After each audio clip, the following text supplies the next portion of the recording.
క్రీస్తునందు ప్రియమైనటువంటి దేవుని బిడ్డలారా, దేవుని యొక్క రాజ్యంలో చిన్నది బహు పెద్దదిగా పరిగణించబడుతుంది. లోక వ్యవస్థలో కాదు.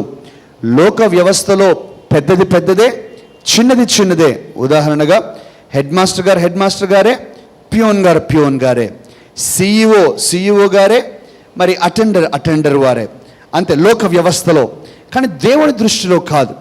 దేవుని దృష్టిలో వారు ఆ ఆఫీస్ అంతటికి పెద్దవారైనా, ఆఫీస్లో బహు చిన్నవారైనా, వారిద్దరూ కూడా ఒకే దృష్టిలో ప్రభు చూస్తూ ఉన్నాడు.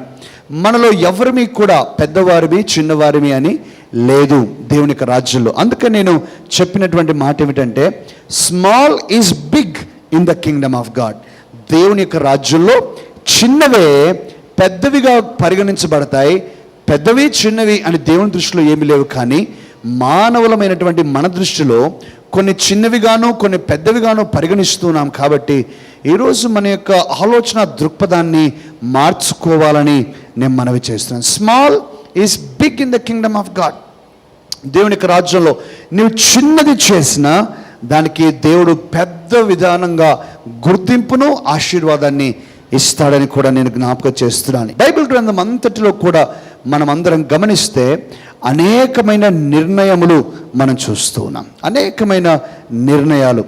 ఈ నిర్ణయాలు కొన్ని గంభీరమైన నిర్ణయాలు, కొన్ని చాలా సాధారణమైనటువంటి నిర్ణయాలు. అయితే ఈరోజు నా యొక్క ప్రయాస క్రీస్తునందు ప్రియులారా, అతి సాధారణమైనటువంటి కొన్ని నిర్ణయాల ద్వారా అత్యంత గంభీరమైన ఆశీర్వాదాలు పొందుకున్న కొన్ని సందర్భాలు మీ దృష్టికి తేవాలని నేను కోరుతున్నాను. Simple decisions which brought great blessings in life. In fact, I would call these decisions as life-changing decisions. Simple decisions. చాలా ఈ డెసిషన్ ద్వారా కూడా ఇంత గొప్ప ఆశీర్వాదం దొరకగలదా అని ఆశ్చర్యపడినట్లుగా అంత సింపుల్గా డెసిషన్స్ ఉన్నాయి, అంత గంభీరముగా ఆశీర్వాదాలు కూడా ఉంటూ ఉన్నాయి అని నేను మీకు జ్ఞాపకం చేస్తున్నాను. ఈరోజు దేవుని యొక్క చిత్తం అయితే 7 త్వరగా నేను మీ దృష్టికి తేవాలని నేను కోరుతున్నాను. క్రీస్తునందు ప్రియమైనటువంటి దేవుని బిడ్డలారా, మొట్టమొదటిగా మరి అతి సాధారణమైనటువంటి ఒక నిర్ణయము, జీవితాన్ని, దేశాన్ని, రాజ్యాలను మార్చేసినటువంటి ఒక నిర్ణయం ఏమిటంటే మోషే జీవితంలో జరిగినటువంటి సంఘటన. మోషే మీ అందరికీ జ్ఞాపకం ఉన్నాడు. నిర్గమకాండం 3వ అధ్యాయంలోనికి వచ్చినప్పుడు మోషే తను గొర్రెలను కాయుచూ ఉండగా మండుచూ ఉన్న ఒక పొదను చూచాడు. మండుచూ ఉన్న ఒక పొదను చూచినప్పుడు తను చూచి నాకెందుకులే అనుకోలేదు. దాన్ని చూచి నేనేం చేయాలి అని ఆలోచించలేదు. దాన్ని చూచి తను చేసినటువంటి ఒక చక్కటి నిర్ణయం ఏమిటంటే, నేను వెళ్ళి చూస్తాను. I will go and see.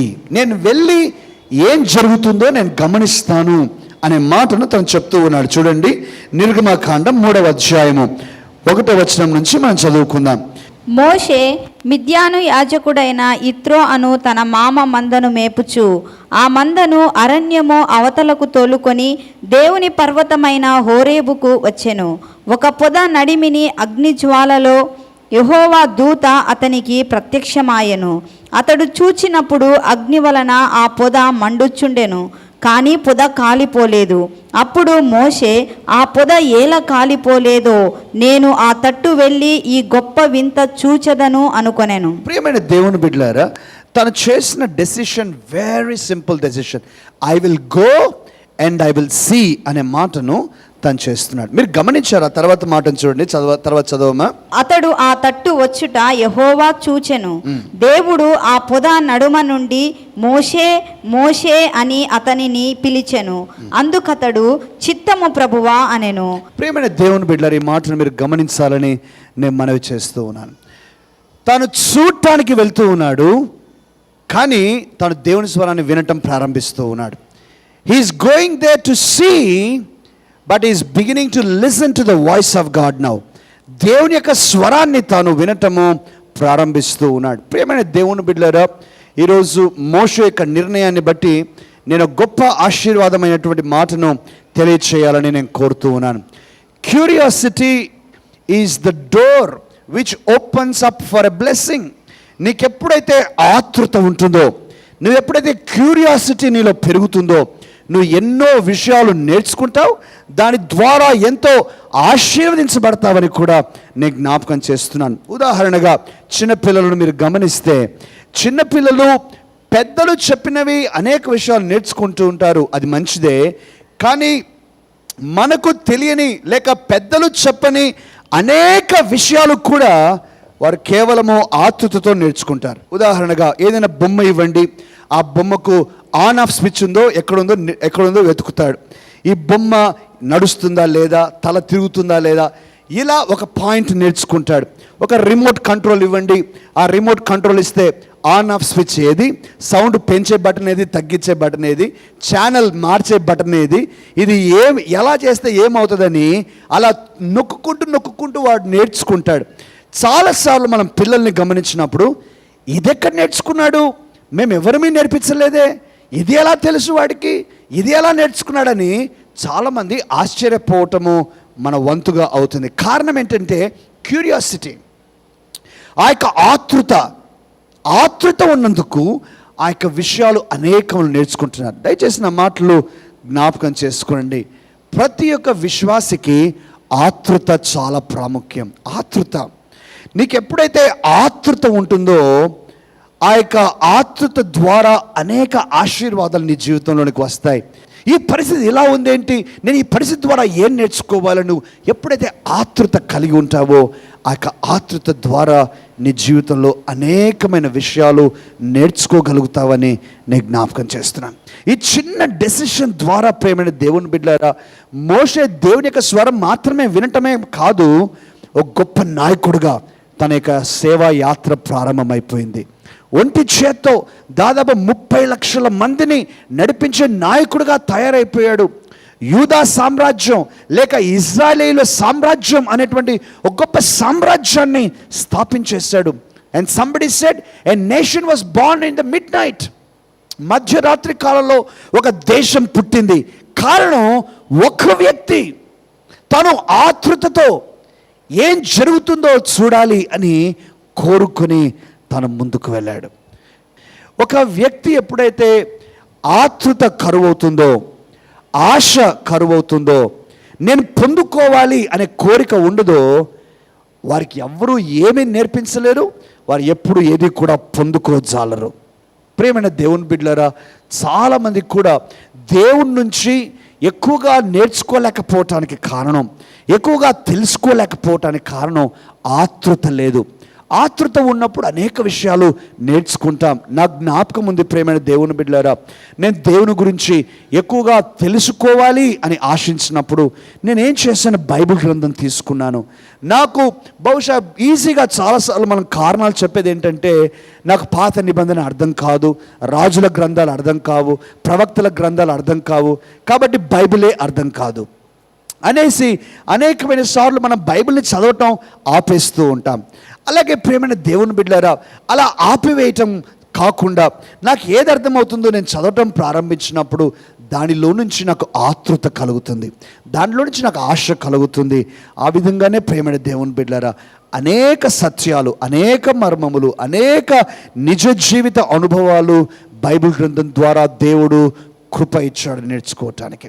ఈరోజు నేను అందరికీ చెప్తూ ఉన్నాను, నీకు ఆశ లేకపోతే, నీ జీవితంలో ఆతృత లేకపోతే, నేర్చుకునే స్వభావం లేకపోతే నీ జీవితంలో ఏది కూడా నిలబెట్టుకోలేవని నేను జ్ఞాపకం చేస్తున్నాను. నేను ఎప్పుడు కూడా ఒక దృష్టాంతాన్ని వాడుతూ ఉంటాను. మన యొక్క జీవితం ఎప్పుడు కూడా ఒక స్పాంజ్ మాదిరి ఉండాలి, ఒక స్పాంజ్ మాదిరి. ఈ స్పాంజ్ యొక్క స్వభావం ఏమిటంటే, అది నీళ్ళల్లో ముంచినప్పుడు కానీ, దాని మీద నీళ్ళు వేసినా కానీ పీల్ చేసుకుంటుంది. హల్లెలూయా, పీల్ చేసుకుంటుంది. అది వెంటనే బయటికి నీళ్ళు ఇవ్వదు, అది వెంటనే నీళ్లు పడిన వెంటనే బయటికి రావు. అది నిండిన తరువాత, దాని కెపాసిటీ అంతా, హోల్డింగ్ కెపాసిటీ అంతా అయిపోయిన తరువాత అప్పుడు ఓవర్ఫ్లో అవ్వటం ప్రారంభమవుతుంది. మన జీవితాలు స్పాంజ్ మాదిరి ఆశతో ఉండాలని నేను జ్ఞాపకం చేస్తున్నాను. చాలాసార్లు మన జీవితాలు ఎలా ఉంటాయి, బండ మాదిరి ఉంటాయి. స్పాంజ్ మాదిరి ఉండకుండా బండ మాదిరి ఉంటాయి. బండ మీద మీరు బకెట్ నీళ్లు పోయండి, ఆ బకెట్ నీళ్ళు అట్లే ఉంటాయి, అవి ఎండిపోవాల్సిందే. కానీ బకెట్ నీళ్లు ఆ యొక్క బండ పీల్చుకునే పరిస్థితి ఉండదు. ఈరోజు నీ జీవితము ఈ యొక్క నిర్ణయంతో ప్రారంభం కావాలి. మోషే చేసిన చక్కటి నిర్ణయం, I will go and see what is happening.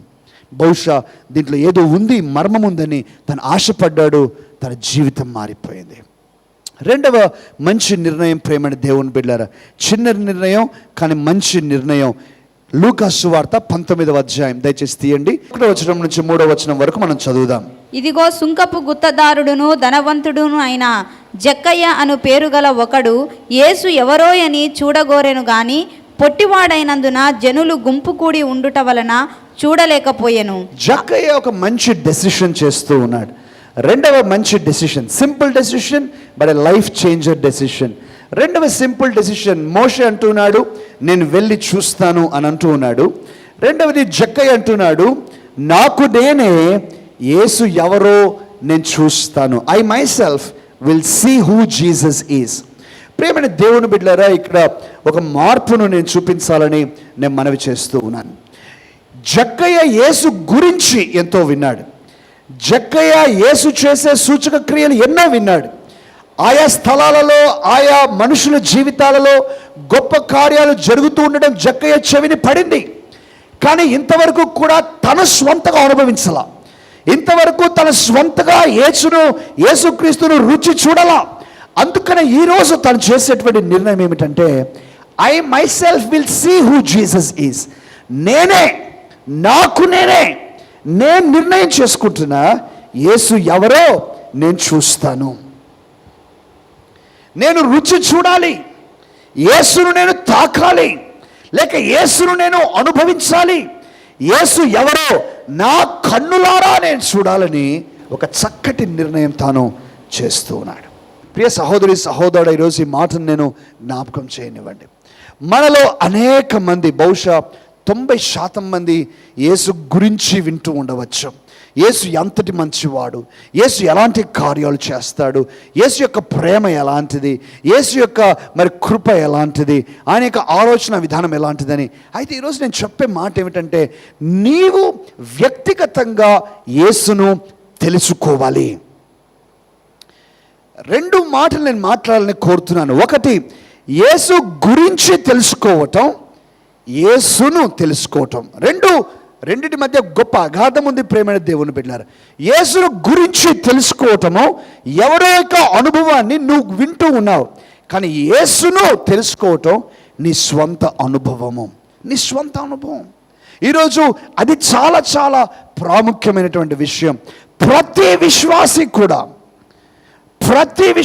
కూడా బాల్య దశ నుంచి పరిపక్వ దశలోనికి రావాలి అని ప్రభు కోరుతూ ఉన్నాడు. ప్రతి విశ్వాసి, నాకు దాని గురించి విన్నాను, కానీ నాకు నేనే తెలుసుకున్నప్పుడు మరి ఆ యొక్క విషయం మీద నాకు పట్టు ఉంటుంది. యేసును గురించి నేను వింటూ ఉన్నావు, కానీ ఈ సమయంలో యేసును నువ్వు తెలుసుకోవాలి. యేసు నీకు స్వంత అనుభవంలో నీవు ఉండాలి. దయచేసి నా మాట ఒకటి నేను చెప్పనివ్వండి ప్రేమైన దేవుని బిడ్డలారా. నీవు యేసును ఎన్నిసార్లు స్వంతగా నీ సమీపంలో నీలో ఉన్నావని, ఒక టాంజిబుల్ అంటే నువ్వు స్పర్శించే విధముగా ఆయన సన్నిధిని నువ్వు అనుభవిస్తూ ఉన్నావు. యేసును నీవు స్పర్శించే విధముగా ఎంతగా నీవు అనుభవిస్తూ ఉన్నావు. నువ్వు మార్కెట్కి వెళ్తూ ఉన్నావు, రైతు బజార్కి వెళ్తూ ఉన్నావు, నువ్వు యేసును అనుభవిస్తూ ఉన్నావా? కూరగాయలు కొనే చోట నువ్వు ఆఫీస్కి వెళ్తూ ఉన్నావు, నీ చైర్లో నువ్వు కూర్చున్నప్పుడు యేసు సన్నిధి అక్కడ ఉందని నీ యొక్క మనసుకు, నీ ఆత్మకు తెలుస్తూ ఉన్నదా? నీవు బజార్లో లేక ఆటోలో ఉంటూ ఉన్నావు, is Jesus with you? Are you able to know his presence? ఆ యొక్క యేసు నీతో ఉన్నాడు అనేటువంటి విషయం నీకు అర్థమవుతూ ఉందా? Are you able to experience his goodness, his presence in your life? నేను ఇదే మాట చెప్తున్నాను ప్రేమైన దేవుని బిడ్డలారా. మనము స్వంత అనుభవ జ్ఞానం మనకు కావాలి. యేసు మనకు తోడుగా ఉన్నాడని మనకు తెలియాలి. యేసు నాకు తెలుసు, నాకు ఎవరో చెప్పాల్సిన విషయం కాదు. మనం వినటం తప్ప నేను చెప్పట్లా, కానీ నీవు యేసును స్వంతగా చూడాలి. జక్కయ్య అదే చేస్తూ ఉన్నాడు. జక్కయ్య ఇంతవరకు వేరేవారు చెప్పగా వింటూ ఉన్నాడు, కానీ ఈ సమయంలో జక్కయ్య అంటున్నాడు, no no no no no, I will not just depend on somebody else's story, I will not just depend on somebody else's report, but I will experience myself. నాకు నేనే చూస్తాను, నాకు నేనే అనుభవిస్తాను, నాకు నేనే యేసును చూడాలని తను అంటూ ఉన్నాడు. నీ జీవితంలో ఈ ఆశ, ఈ నిర్ణయం జరగాలని నేను కోరుతున్నాను. మూడవది, రక్తస్రావ రోగము కలిగినటువంటి స్త్రీ ఒక చక్కటి నిర్ణయము తను చేస్తూ ఉంది. తను చేసినటువంటి నిర్ణయం మనం చదవక్కర్లేదు, కానీ నేను చెప్తూ ఉన్నాను. మార్కు సువార్త 5వ అధ్యాయము 27-28 వచనాల్లో రాయబడింది. 12 సంవత్సరాల నుంచి ఆమె వ్యాధితో బాధపడుతుండగా బహు బలహీనముగా, అంధ వికారముగా, కంపు కొడుతూ ఉంటుందని నేను ఊహించగలను. కానీ ఆమె ఈరోజు చేసేటువంటి నిర్ణయము ఆమె జీవితాన్ని మార్చేసింది. She told to herself, I will go. కేవలం క్రౌడ్లో ఉండేది కాదు, కేవలం అక్కడ స్పెక్టేటర్గా ఉండేది కాదు, కేవలం నేను ఒక ప్రేక్షకుడిగా ఉండి చూసి నేను వెళ్ళిపోవాలని కాదు. తనంటూ ఉంది, నేను మాత్రం యేసును ముట్టాలి. I will touch Jesus, I will touch Jesus. ఈ రోజున సహోదరి సహోదరుడా, నీలో ఎంత ఆశ నీకు దాగి ఉన్నదో నీ వెరుగుదువు. నీలో ఎంత దేవుని కొరకైన తృష్ణ తపన ఉన్నదో నీ వెరుగుదువు. చాలామంది జీవితాల్లో అబద్ధం, యేసు లేకుండా బ్రతకగలరు, బ్రతుకుతూ ఉన్నారు కూడా. యేసు లేకుండా బ్రతికే అనుభవం నీకుందా? యేసు లేకపోతే నీటిలో లేని చేప ఒడ్డున పడినప్పుడు ఎట్లా గిలగిలగిలగా కొట్టుకుంటుందో అలా నీ ఆత్మ తల్లడిల్లిపోతుందా? ఒకరోజు ప్రార్థన చేసుకోకపోతే, ఒకరోజు వాక్యం చదవకపోతే నీ ఆత్మ నేను పట్టేస్తుందా? ఒకరోజు నువ్వు ఆరాధన చేయకపోతే నీవు కూడా ఆ చేప మాదిరి నువ్వు ఆ విధంగా అల్లాడిపోతావా? చాలామంది జీవితాల్లో నిజం కాదు. ప్రార్థన చేయకపోయినా హాయిగా వారాలు గడిచిపోతాయి. బైబిల్ చదవకపోయినా రోజులు తరబడి హాయిగా గడిచిపోతాయి. ఆరాధన లేకపోతే ఏమీ పర్వాలేదు, ఏమీ నష్టం లేదన్నట్టుగా మన జీవితం వెళ్ళిపోతుంది. ఈరోజు నేను అడిగేది ఇదే ప్రశ్న, are you able to see Jesus? అక్కడి నుంచి నువ్వు అడుగు ముందుకు వేసి, why don't you have a desire to touch Jesus? యేసును ముట్టాలి అనేటువంటి ఆశ ఎందుకు లేదు? ప్రేమైనటువంటి దేవుని బిడ్డలారా, ఈ 3 నిర్ణయాల ద్వారా వారి జీవితాలు మారిపోయాయి. మోషే గొప్ప నాయకుడయ్యాడు, జక్కయ్య యేసుకు మంచి స్నేహితుడయ్యాడు. చరిత్ర చెప్తూ ఉంది, జక్కయ్య కూడా దేవుని యొక్క సేవకుడై అనేక మందికి యేసును గురించి బోధించాడని.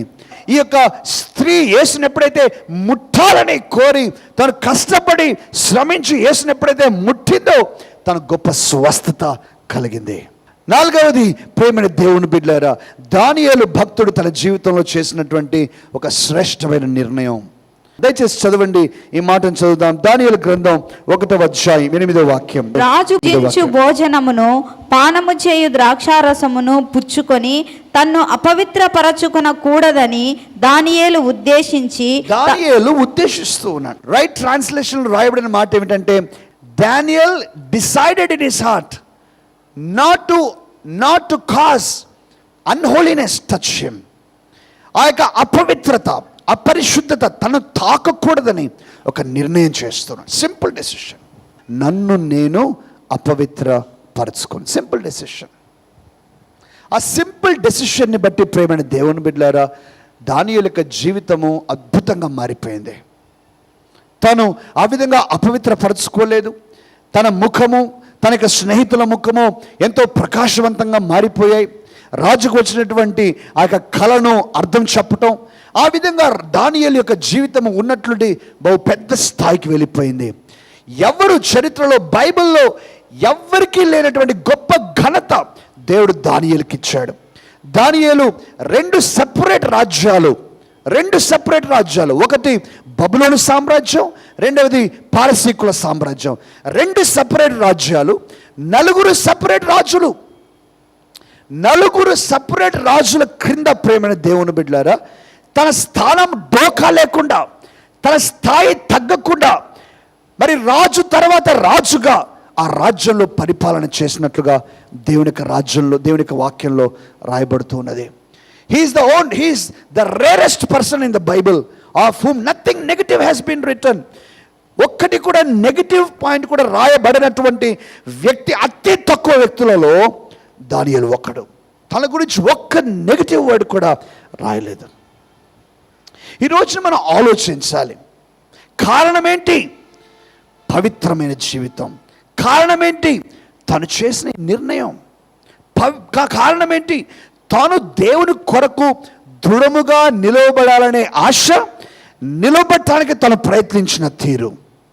దానియేలు వలె మనం నిర్ణయం చేయాలి. I will not defile my self. ఐదవది నేను జ్ఞాపకం చేస్తూ ఉన్నాను. ఐదవది ప్రేమైనటువంటి దేవుని బిడ్డలారా, ఎస్తేరు చెప్తూ ఉంది. ఎస్తేరు గ్రంథంలో 4వ అధ్యాయం 16వ వాక్యంలో ఎస్తేరు ఒక నిర్ణయాన్ని చేస్తూ ఉంది. దయచేసి చూడండి, చదువుదాం. ఎస్తేరు గ్రంథం 4వ అధ్యాయం 16వ వచనం. నీవు పోయి షూషను నందు కనబడిన యూదులనందరినీ సమాజ మందిరమునకు సమకూర్చి నా నిమిత్తము ఉపవాసముండి 3 దినములు అన్నపానములు చేయకుండిరి. నేనును నా పనికత్తెలను కూడా ఉపవాసముందుము. ప్రవేశించుట న్యాయ వ్యతిరిక్తముగా నున్నను నేను రాజునొద్దకు ప్రవేశించెదును. ప్రియమైన దేవుని బిడ్డలారా, ఎస్తేరు ఒక చక్కటి నిర్ణయం చేస్తుంది. ఈరోజు దాని గురించి నేను మాట్లాడాలని కోరుతున్నాను. She made a simple decision to fast and pray. ఉపవాసం ఉండి ప్రార్థన చేయటాన్ని నిర్ణయించుకుంది. అంతే. అతి ప్రాముఖ్యమైనటువంటి simple decision, but a life changing decision. ఉపవాస ప్రార్థన, ఉపవాసముతో కూడినటువంటి ప్రార్థన. క్రీస్తునందు ప్రియమైన దేవుని బిడ్డలారా, ఈరోజు ఒక మాటను నేను తెలియచేయాలి. చాలామందికి ఉన్నటువంటి ఆలోచన ఏమిటంటే, ఉపవాస ప్రార్థన ప్రాముఖ్యమేనా అండి పాస్టర్ గారు అని అంటారు. ఉపవాస ప్రార్థన ప్రాముఖ్యమేనా అండి అని అడుగుతారు. నేను దానికి జవాబు ఇచ్చేది ఏంటంటే, ప్రాముఖ్యం కాకుండా ఉన్నట్లయితే యేసుక్రీస్తు ఎందుకు ఉపవాసం చేస్తాడు? ప్రాముఖ్యమే కాకుండా ఉంటే యేసుక్రీస్తు ఎందుకు ఉపవాసం చేస్తాడు? ఒకటి. ప్రాముఖ్యమే కాకుండా ఉన్నట్లయితే యేసుక్రీస్తు ఒక మాట అన్నాడు. ఏమన్నాడంటే, ఈ శిష్యులందరూ వచ్చి, దేవా మేము ఆ దయ్యాన్ని వెలగొట్టలేకపోయాము అని వచ్చి చెప్తే ఆయన అంటాడు, ఇది ఉపవాసముతోనూ ప్రార్థన ద్వారా మాత్రమే జరుగుతుంది. బహుశా ఈ రోజుల్లో ఒక కంక్లూజివ్ స్టేట్మెంట్ నేను చేయనివ్వండి. కొంతమంది జీవితాలలో మీరు ఒక బ్రేక్ త్రూ అనుభవించలేకపోవటానికి, ఆ యొక్క అత్యున్నతమైన స్థితిని అనుభవించలేకపోవటానికి, ఒక కంప్లీట్నెస్, ఒక సంపూర్ణతను మీరు అనుభవించలేకపోవటానికి గల బహుశా ఒక కారణము మీ జీవితంలో ఉపవాస ప్రార్థన అనే అలవాటు లేకుండా ఉండటమే. అరే, మనుషులకు ఒక అలవాటు ఏంటంటే, సంతోషం వచ్చినా దుఃఖం వచ్చినా అన్నం తింటాం. చూసారా? బర్త్డే అయినా భోజనాలు పెడతాం, అది జ్ఞాపకార్థ కూడికైనా భోజనాలు పెట్టుకుంటాం. సంతోషమైన దుఃఖమైన భోజనం చేయడమే మనకు వచ్చిన అలవాటు. కానీ ఎక్కడ నేను చూడలేదు, అది జరగాలని కూడా నా ఆశ కాదు. బర్త్డే అయితే రండి ఈరోజు అందరం కలిసి ఉపవాసం చేస్తామని పిలిస్తే ఏం బాగుంటుంది? రండి ఈరోజు జ్ఞాపకార్థ కూడిక అందరు రండి ఉపవాసం చేద్దామంటే ఎవరు వస్తారు? ఎవరు రారు. అందుకని బహుశా ఆ కల్చర్ని తీసేశారు. కాబట్టి సంతోషం వచ్చినా దుఃఖం వచ్చినా ఇప్పుడు తినడమే. హల్లెలూయా. కొంతమంది నవ్వుతూ ఉన్నారు సంతోషంగా. హల్లెలూయా. సహోదరి సహోదరులారా, ఉపవాసం చేసే అలవాటు నీకున్నదా? ఉపవాసం చేసే అలవాటు నీకు ఉన్నదా? అలవాటు అని నేను ఎందుకు అంటూ ఉన్నానంటే, అలవాటు అనేటువంటిది క్రమముగా మన జీవితంలో ఉండేటువంటిది, మన జీవితంలో ఒక భాగమైపోయిన దానిని మన అలవాటు అని అంటాం. కాబట్టి ఉపవాసం అనేది మన జీవితంలో ఒక భాగమైపోవాలి. ఈ ఉపవాసం అనేటువంటిది మన జీవితంలో ఒక క్రమమైన పద్ధతిలో మనం చేయాలి. అనేక మంది జీవితాల్లో ఈ అనుభవం లేదు. దేవుడు వారికి కనువిప్పు కలుగజేయునుగాక. ఆమేన్. కొంతమంది అనుకుంటారు, నేను 1993లో ఒకసారి చేశానండి, ఈ సంవత్సరం చేస్తే బాగుంటుంది అనుకుంటున్నాను. అందుకని నువ్వు అంత బలహీనంగా ఉన్నావు. అందుకనే సాతాను ఎవరిని తినకుండా ఫస్ట్ నిన్నే తింటున్నాడు. నీ ఆనందాన్ని తింటున్నాడు, నీ ఇంట్లో డబ్బులను తింటున్నాడు, నీ యొక్క కుటుంబంలో ఉన్న సమాధానాన్ని తింటూ ఉన్నాడు. నీ కుటుంబంలో శాంతి లేదు, గొడవలే, ఎప్పుడు కొట్లాడలే. కారణం, నువ్వు ఎప్పుడో ఉపవాసం చేస్తూ ఉన్నావు. ఉపవాసం చేసే అలవాటు నీకు లేదు కాబట్టి సాతానుకు ముందుగా నీవే దొరుకుతూ ఉన్నావు. ఉపవాసం చేసే అలవాటు ఉన్నటువంటి వారు బహుధైర్యంగా ధైర్యంతో నింపబడతారు. ఎక్కడి నుంచి వచ్చింది ఎస్తేరమ్మకి ఇంత ధైర్యం? ఉపవాసంతో వచ్చింది. ఉపవాస ప్రార్థన చేసినందుకు ఆమె రాజు దగ్గరికి పోవటానికి కూడా అంత ధైర్యాన్ని దేవుడు ఇచ్చాడు. ఈరోజు నా ప్రియ సహోదరుడు, సహోదరి, నీ జీవితము అత్యున్నతమైన ఆత్మీయ స్థితిలో ఉండాలి అని అంటే ఉపవాసం అనేటువంటిది నీ జీవితంలో ఒక భాగమైపోవాలి. ఈ ఉపవాసము నీకు అనుకూలమైన టైంలో చేయటానికి నువ్వు ప్రయత్నం చేయి. 3 పూటలు ఉపవాసం ఉండలేకపోయినా ఒక్క పూటను ఉపవాసం ఉండు. What is fasting? ఫాస్టింగ్ అనే దానికి అర్థం ప్రియమైన దేవుని బిడ్డలారా, ఫోర్ గోయింగ్ అని. ఫాస్టింగ్ అంటే మనం త్యాగం చేయటం అని. మనం త్యాగం చేయటం. మనకు ఉపవాసం అవసరం. నువ్వు త్యాగం చేయాలి. నువ్వు చేసి దేవుని కొరకు నిలబడ. హల్లెలూయా. 6వది, యెషయా చేస్తున్నటువంటి నిర్ణయము తన జీవితాన్ని మార్చివేసింది. తను చేసిన నిర్ణయం ఏమిటంటే చూడండి దయచేసి, యెషయా గ్రంథం 6వ అధ్యాయము మరి 8వ వచనం నుంచి మనం చదువుదాం. 8వ వచనం. అప్పుడు నేను ఎవని పంపెదను, మా నిమిత్తము ఎవడు పోవునని ప్రభువు సెలవీయగా వింటిని. అంతట నేను చిత్తగించుము, నేనున్నాను, నన్ను పంపుము. He's making a decision of his life. 6వ అధ్యాయం తరువాత యెషయా యొక్క జీవితము, ప్రవచించిన విధానము కంప్లీట్గా మారిపోయాయి. 6వ అధ్యాయం వరకు కూడా మనుషులతో, ఒక్కొక్క వ్యక్తితో తాను ప్రవచించేవాడు. కానీ 6వ అధ్యాయం తర్వాత దేశాలతో ప్రవచించడం ప్రారంభించాడు. మీరు యెషయా గ్రంథాన్ని చూడండి. ఈరోజున క్రీస్తునందు ప్రేమైన దేవుని బిడ్డలారా, నీవు ఈ నిర్ణయం చేయాలి. నేనున్నాను ప్రభువా, నన్ను పంపు. నేనున్నాను ప్రభువా, నన్ను పంపు. నన్ను వాడుకో. నిన్ను నీవు అవైలబిలిటీగా చేసుకోవాలి. ఎవరు సహకరించినా సహకరించకపోయినా, ఎవరు తోడుగా ఉన్నా లేకపోయినా, ఎవరు నన్ను అర్థం చేసుకున్నా చేసుకోకపోయినా, my life I give it to you. నేను కంప్లీట్గా నీకు ఇచ్చేస్తున్నాను ప్రభువా, నీ ఇష్టం. And I'm not disappointed today after so many almost 2 decades of my life. నా సేవా జీవితంలో నేను డిసప్పాయింట్మెంట్ ఒక్కటి కూడా లేదు. Because I made a conscious decision. God, I will serve you. I made a decision, I will serve God. I made a decision. నేను సేవలో ఉన్నట్లుండి ఏదో అనుకోకుండా పడలా, నాకు తెలియకుండా సేవలోకి వచ్చేసినట్టుగా లేదు. Every step is a conscious decision. ఈరోజు నేను అదే అంటున్నాను, everybody is responsible for their own decision. నీ జీవితం గురించి నీవే జవాబుదారివి. నీ జీవితం గురించి ఎవరు జవాబుదారులు కాదు. నీ నిర్ణయం గురించి నువ్వు బాధ్యత తీసుకోవాలి. పిల్లలకు అవకాశం ఇవ్వండి నిర్ణయించటానికి. మీ నిర్ణయాలను వారిపై ఒత్తిడి చేయవద్దండి. కానీ వారికి తెలియదు కాబట్టి ఏది మంచి, ఏది చెడు, దేనికి ఎలా ప్రాస్పెక్ట్స్ ఉన్నాయి, నువ్వు సైన్స్లోకి వెళ్తే నీ ఫ్యూచర్ ఏంటి, నువ్వు మ్యాథ్స్లోకి వెళ్తే నీ ఫ్యూచర్ ఏంటి, నువ్వు ఆర్ట్స్లోకి వెళ్తే నీ ఫ్యూచర్ ఏంటి అని వారికి అన్నీ కూడా ఓపికగా మీరు అర్థం చేయించండి. ఆ తర్వాత వారు నిర్ణయం చేసుకోవడానికి సహాయం చేయండి. అంతేకాని నేను ఇది నిర్ణయం చేశాను, నువ్వు ఇది చదవాల్సిందే అని చెప్పబాకండి. అలా చెప్పటం ద్వారా అనేక జీవితాలు పాడవుతున్నాయి. ప్రేమ దేవుని బిడ్డ, దయచేసి తల్లిదండ్రులైన వారికి నేను సవినయముగా మనవి చేస్తున్నాను. You give freedom to your children. రేపొద్దున మార్కులు మీరు ఒత్తిడి చేసి వారు ఒక సబ్జెక్ట్ చదువుతూ మార్కులు తేకపోతే నువ్వెందుకు మార్కులు తేలేదని మీరు అడిగినప్పుడు వారిచ్చే సింపుల్ జవాబు ఏంటంటే, నాకు ఈ సబ్జెక్ట్ అంటే ఇష్టం లేదని ముందే చెప్పాను కదా అంటారు. నేను చేరనని ముందే చెప్పాను కదా అంటారు. వారికి నచ్చినటువంటి సబ్జెక్ట్, వారికి ఇష్టమైనటువంటి సబ్జెక్టులు వారు వెళ్ళినప్పుడు వారు తప్పనిసరిగా కష్టపడి పని చేస్తారు. రేపొద్దున వారు మీకు జవాబుదారులుగా ఉంటారు. ఈరోజు మన జీవితం గురించి కూడా అంతే. మన జీవితము కూడా నేను జవాబు చెప్పాలి నా యేసయ్యకి.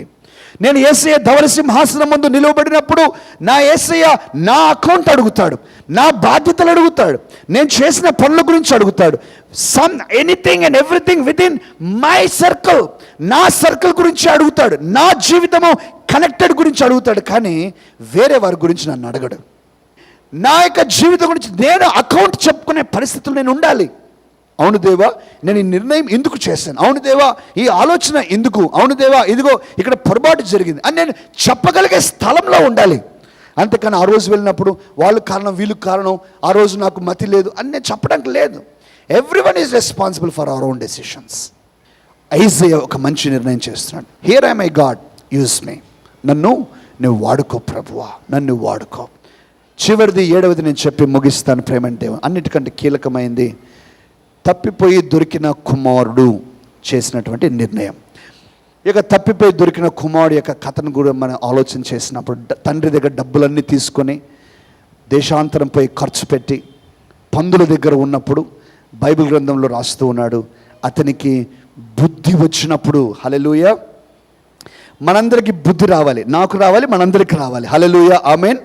మనందరికీ బుద్ధి రావాలి. కారణం ఆ యవనస్తునికి మంచి బుద్ధి వచ్చింది. ఏమని బుద్ధి వచ్చింది?